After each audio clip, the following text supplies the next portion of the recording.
¿Es posible que haya un error en la naturaleza humana?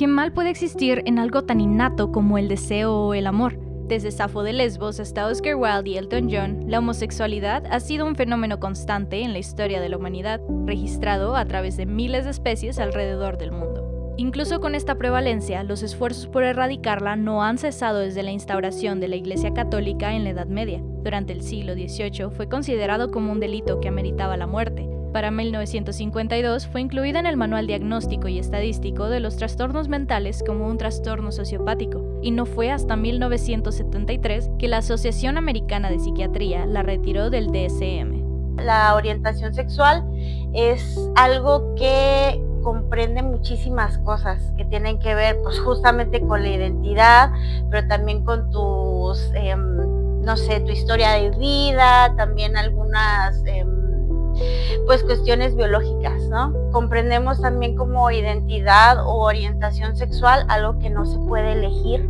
porque mucha gente se refiere a esto como preferencias sexuales de algún modo, y pues no es algo que tú prefieras, ¿no? Es algo que es como parte de tu ser.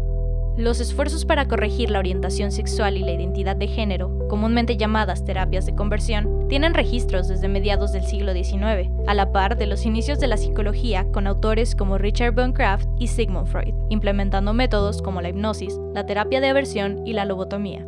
Rodolfo Bañuelos, escritor del libro La violencia del enderezamiento, nos narra su experiencia al infiltrarse en uno de estos espacios como parte de su investigación.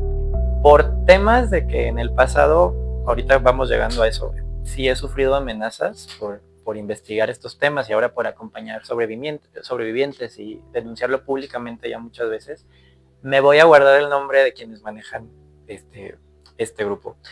Pero bueno, era un grupo con estatutos ideológicos de base religiosa católica, y lo que hacían en este lugar era un entrecruzamiento, así le digo yo, de nociones que no son vigentes de la psicología. Te estoy hablando de nociones de la psicología de los años 70, eran como de tipo taller, eran como una especie de terapia grupal. Trabajan con algo que le llaman pasar a tribuna, y hay una persona al frente de un podio, ¿no?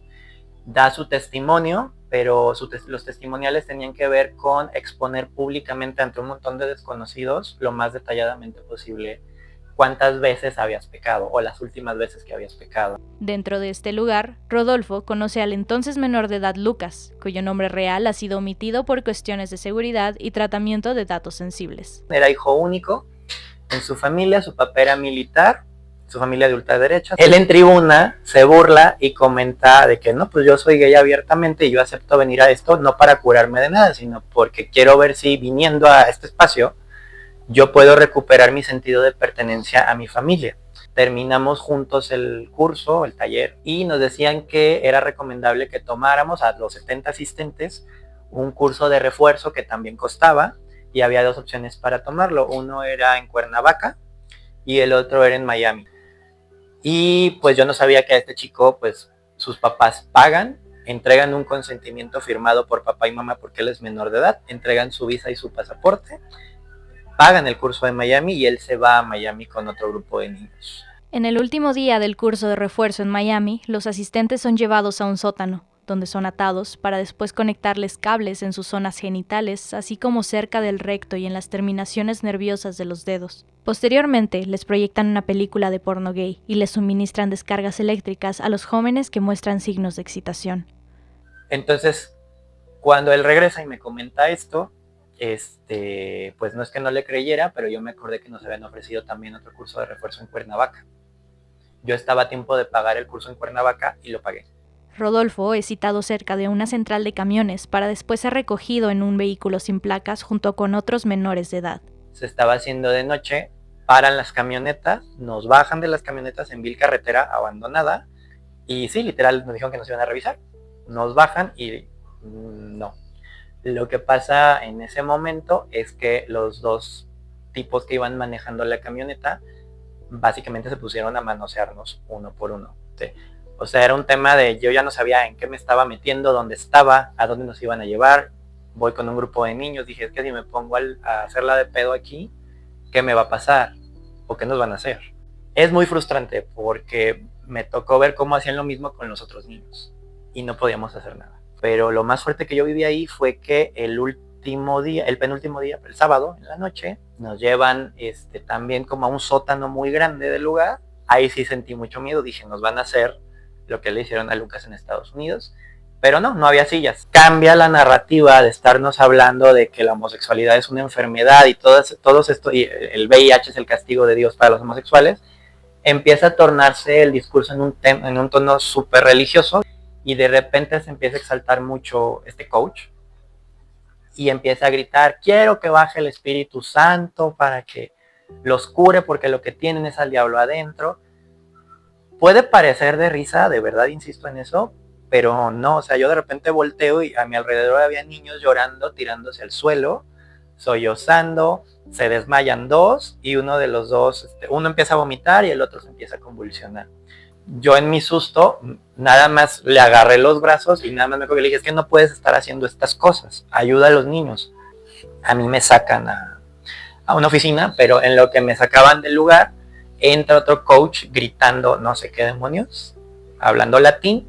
Este proceso de supuesta terapia grupal terminó convirtiéndose en un ejercicio de exorcizarnos. Ya no hubo ningún evento en el camino, como de ida. O sea, ya no pararon las camionetas de regreso en plena carretera, ni nos hicieron nada. Para esto, pues, ya había contactado otra vez este chico que había ido a Miami. Y el papá de este chavo se da cuenta que tiene contacto conmigo, que en ese momento yo era un activista, realmente no vistoso, pero pues sí me mapearon. El papá me amenaza. Existe algo que se llama Protocolo Oficial de Protección a Periodistas y Defensores de Derechos Humanos. Implicaba que yo tenía que de un día para otro desaparecer de Guadalajara e internarme en una casa de seguridad en la Sierra de Oaxaca un año completo. Empiezo a mantener un perfil bajo un año, pero de repente yo recibo en mi nuevo número de celular llamadas perdidas de un número que no conocía. Me empieza a hablar por el nombre falso que yo di en el grupo en Guadalajara y en el grupo en Cuernavaca. Entonces dije, ya, es la mamá de este niño. Entonces me dijo, ella estaba en el hospital porque este chico, después de pasar por todo lo que pasó, terminó en un intento de suicidio. Y estaban en el hospital haciéndole un lavado de estómago. Él estaba inconsciente.